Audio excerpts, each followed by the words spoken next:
OBC को दिए, किसी का जायदाद खींच लेकर और किसी को नहीं दिए। हम इतना संविधान को बचाए, ऐसे संविधान किस देश को दिए हम लोग। अगर भाई का जायदाद दूसरे भाई को देना है तो भी कानून के हिसाब से देना पड़ता, मगर किसी का जायदाद खींच लेकर और किसी को देने का कानून अपना देश में नहीं है। 13 साल मुख्यमंत्री था मोदी जी, 10 साल प्रधानमंत्री था। इतना भी पता नहीं है क्या इस देश का प्रधानमंत्री को हिंदुओं का जायदाद खींच लेके मुसलमानों को देने के लिए ये प्रधानमंत्री ऐसे बात कह रहा है। इसको डर है, दिल में हार जाने का डर है, इसीलिए ऐसे ऐसे भाषण उन्होंने दे रहा है। इसीलिए हम संविधान दिए इस देश को। डॉक्टर बाबा साहेब अम्बेडकर ये लिखा उसमें, अगर बाप का जायदाद बेटे को देना है तो विरासत देना, भाई का जायदाद छोटे भाई को बहन को भी देना है तो एक हिसाब किताब से वो बदली करना। ऐसे झूठे बातों से कितने दिन देश को धोखा देंगे मोदी जी।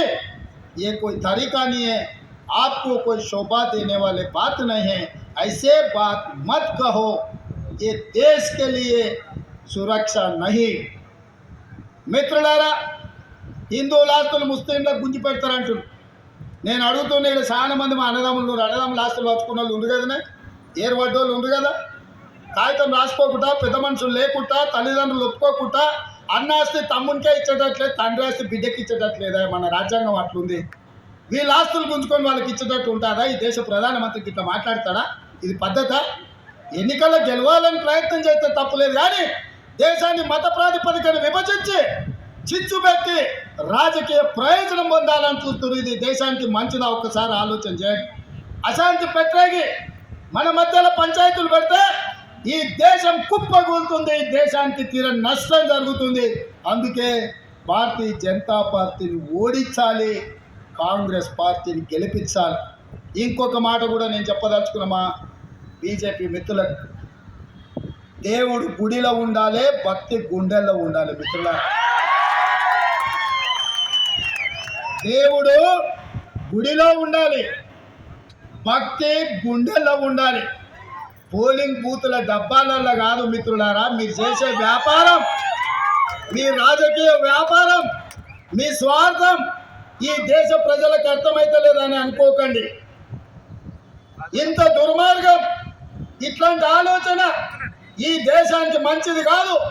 మన పెద్దలు డాక్టర్ బాబాసాహెబ్ అంబేద్కర్ ఈ దేశానికి రాజ్యాంగం ఇచ్చింది.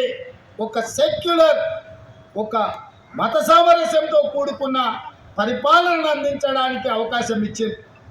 కేవలం మీరు గెలవడం కోసం ఇట్లాంటి కుట్రలు కుతంత్రాలు చేయడం ఈ దేశానికి మంచిది కాదు.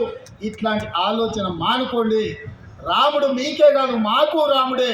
మా ఇంట్లో కూడా మేము రాముడిని కొలుస్తాం, విష్ణుని కొలుస్తాం, కృష్ణుని కొలుస్తాం. ఎంతోమంది దేవతలు ఉండ్రు. ఊర్లూర్ల పోషమ్మ, మైసమ్మ, ఎల్లమ్మ, ఎంతోమంది దేవతలు ఉండ్రు. ఇవన్నీ మన సాంప్రదాయంలో భాగం. ఎవరి మత విశ్వాసం వాళ్ళకి.